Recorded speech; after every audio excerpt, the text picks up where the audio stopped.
Uma coisa que eu aprendi quando era pequeno é nunca me envolver numa briga com alguém que fosse maior do que eu. E quando você cresce, quando você fica adulto, as coisas mudam um pouco. O cara que é maior que você não é o cara maior fisicamente, é o cara que tem mais patrimônio. E é sobre isso que a gente vai falar aqui hoje. Mas antes da gente começar esse vídeo, não esquece de deixar o seu like, se inscrever se você ainda não for inscrito e fique à vontade aí na seção dos comentários, como sempre, para a gente trocar uma ideia.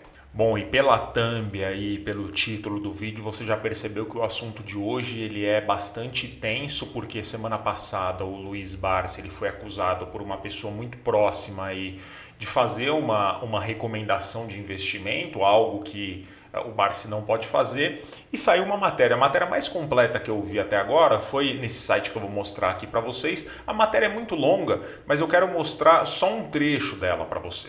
E a matéria é essa daqui, exclusivo.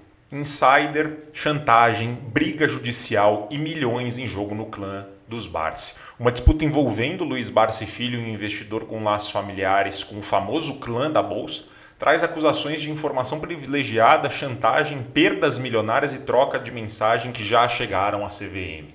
Antes da gente avançar na matéria, eu quero dizer que eu já tive uma reunião com o Barsi no escritório dele. O Barsi ele é super gente boa, é o maior CPF da Bolsa, ele tem ensinamentos incríveis no livro dele, sobre o método de investimento dele. É um método que eu tenho outro, eu discordo desse tipo de investimento exclusivo para investimentos, eu tenho uma outra metodologia, mas a dele é de fato vencedor, o tempo mostrou isso.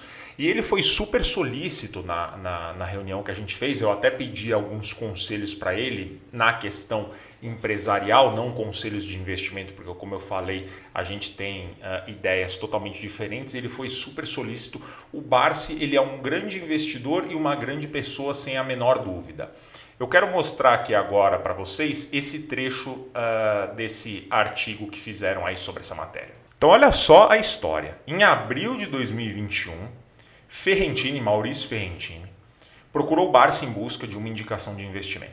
Com 21 milhões disponíveis, Ferrentini queria sugestões para seguir a cartilha dos dividendos de Barsi e garantir uma renda passiva mensal de aproximadamente 150 mil.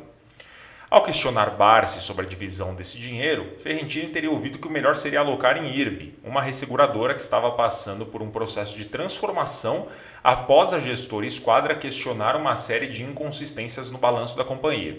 Se você me segue há mais tempo, você deve lembrar que uma das histórias que eu conto de situações em que eu perdi dinheiro, a principal delas foi com o IRB em 2020. Em 2020, um pouco antes da pandemia, a gente teve o estouro desse escândalo aí. Pegaram fraudes no balanço. O próprio CEO e o diretor financeiro de RI na época falando que o Warren Buffett tinha interesse em adquirir ali uma parte do IRB. Isso tudo inflou o preço da ação por conta de conflito de interesses internos que eles tinham na época.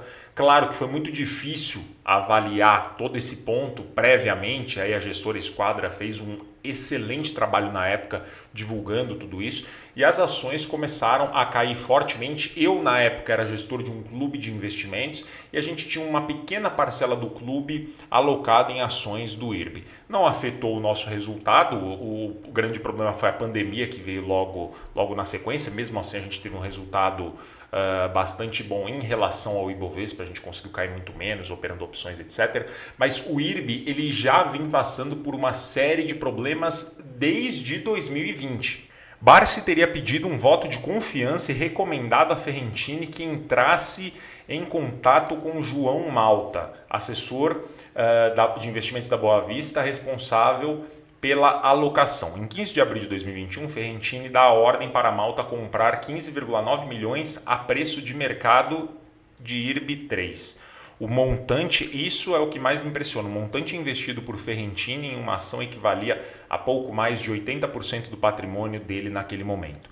Com mais de 10 milhões de reais, ele é considerado um investidor profissional, ou seja, aquele que assina um termo de confirmação da Comissão de Valores Mobiliários, que tem amplo conhecimento da estrutura do mercado de capitais e capacidade de tomar as próprias decisões. Cara, essa questão aí do investidor profissional, essa é mais uma prova disso, que o fato de você ter mais de 10 milhões em patrimônio financeiro não garante que você tenha conhecimentos por si só do mercado financeiro, né? Então eu acho que essa classificação mesmo, ela deveria até ser revista pela própria CVM, porque eu acho que ela poderia ser. Eu conheço muita gente, inclusive amigos mais próximos, que pedem assessoria, pedem que um gestor, como eu, no caso, na minha gestora, faça esse trabalho para o cara, porque justamente ele não sabe, ele não tem esse conhecimento. Então, só o fato dele ter mais de 10 milhões por si só não garante que ele tenha conhecimento aprofundado sobre o mercado financeiro. E o segundo ponto é o seguinte: me espanta muito ele ter colocado esse valor, que representa mais de 80% do patrimônio dele, em ações de uma única empresa. A sua avó, que deve ter nascido em 1930, 1940 ou talvez até depois, ela tem uma frase, e todas as avós têm isso, que é: meu filho, nunca coloque todos os ovos dentro de uma cesta só, né? Nunca coloque todos os seus ovos em uma única cesta. E esse é o caso, né? O caso dele pegar 80% do patrimônio dele naquele momento para colocar numa ação que está em recuperação judicial, que apresentou fraude no balanço. Enfim, isso é responsabilidade exclusivamente do Ferrentini. Ele não pode terceirizar a culpa de uma decisão dele. Isso me cheira muito estranho, sabe? As pessoas, eu já vi esse tipo de coisa acontecer. A pessoa vai lá, ela toma um prejuízo amargo e fica procurando a quem culpar. Eu já recebo perguntas sobre isso no meu direct. Eu ouvi a recomendação de um youtuber, ele falou para comprar Magalu e a Magalu caiu, eu posso processar? Não, você não pode processar, você tem que assumir as responsabilidades sobre as suas atitudes. Isso daí, você não pode considerá-lo culpado, não existe uma relação, um contrato de gestão nesse sentido que você possa terceirizar a culpa para alguém. Realmente isso foi uma infantilidade enorme, colocar 80% do patrimônio em uma única ação. Infantilidade enorme, erro juvenil. Mas seguir os passos de Barsi era uma atitude corriqueira para Ferrentini. Ele utilizava a elite corretora para comprar e vender ações, e quando Barsi transferiu seu patrimônio para a Boa Vista, sugeriu que Ferrentini fizesse o mesmo. Eu confiava cegamente nele, disse a pessoas próximas que relataram ao Neofeed. Em 15 de abril de 2021, a ação do IRB estava sendo negociada a 187,50. O papel já acumulava uma desvalorização de quase 25% naquele ano, ele já tinha perdido 25%.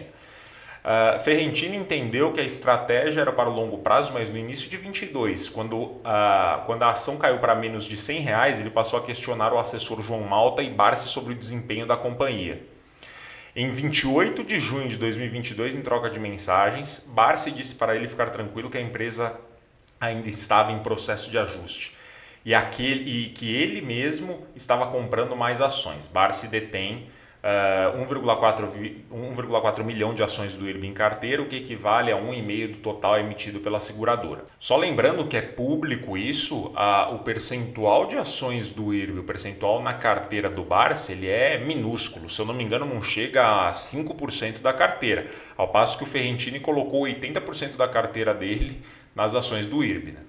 Mas a ação continuou em queda e Ferrentini entrou em desespero. Passou a acionar de forma insistente tanto Malta quanto Barsi, cobrando uma solução.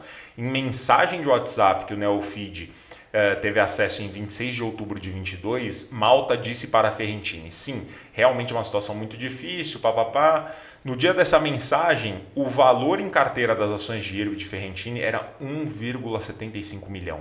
Olha o tamanho do prejuízo que ele teve por ter alocado quase todo o patrimônio nas ações do IRB. Pessoas próximas a Ferrentini disseram ao Neofeed que Barsi o recebeu na sede da Boa Vista no começo de 23, que teria dito a ele que o coloquei em uma situação bem complicada. Naquele momento, eles teriam acertado uma espécie de devolução do dinheiro, embora no mercado de renda variável não existam garantias de ganhos nem proteção contra perdas. Como não seria possível fazer essa transação com a compra das ações do IRB de posse de Ferrentini, a proposta de Barsi era de um empréstimo de mútuo. Ferrentini preferia uma doação, mesmo tendo de pagar o imposto sobre o valor recebido. E aí, em 15 de março desse ano, Barsi teria enviado uma mensagem para que ele vendesse as ações do IRB. Com o fechamento naquele pregão aos R$ 20,79, Ferrentini recebeu 1,54 milhão. os papéis da resseguradora na sua carteira viraram pó. E aí, desde o dia em que vendeu as ações, o IRB acumula valorização de mais de 140%. Quer dizer, o cara perdeu na queda, vendeu lá embaixo e o negócio subiu, ele não pegou a alta.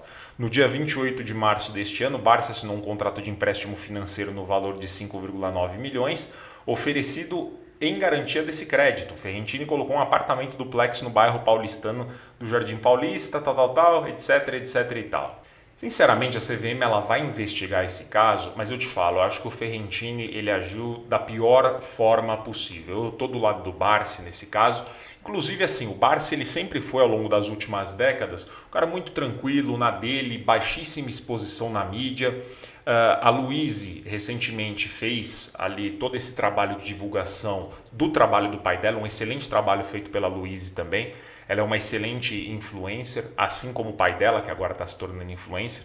Então, como eu falei, os Barsi me receberam, o Luiz Barsi me recebeu muito bem, o trabalho ele vem sendo muito bem feito e eu tô do lado do Barsi. Eu acho que esse tipo de situação aqui é desnecessário porque você acaba expondo uma pessoa que é publicamente aí reverenciada, é publicamente bem sucedida. Não tem por que ter esse tipo de exposição. Eu acho que isso daqui é mais para chamar a atenção de alguma forma. Nessa situação eu estou do lado do Barsi e eu acho que é lamentável a gente ter esse tipo de situação. É claro que é muito difícil saber o que vai acontecer daqui para frente, mas eu acho que, sinceramente, o Ferrentini ele errou não só de trazer essa informação de uma forma equivocada à tona, mas também de mexer com quem tem 4 bilhões de patrimônio. Se eu fosse ele, eu jamais teria feito esse tipo de situação. Jamais. Com um cara de 4 bilhões de reais você não deve mexer, ainda mais, muito provavelmente, estando errado, como eu acho que o Ferrentini está nessa situação, tá bom? Espero que o Barsi aí consiga resolver essa situação da forma mais rápida possível. E é isso, espero que você tenha gostado do vídeo. Um forte abraço e até mais.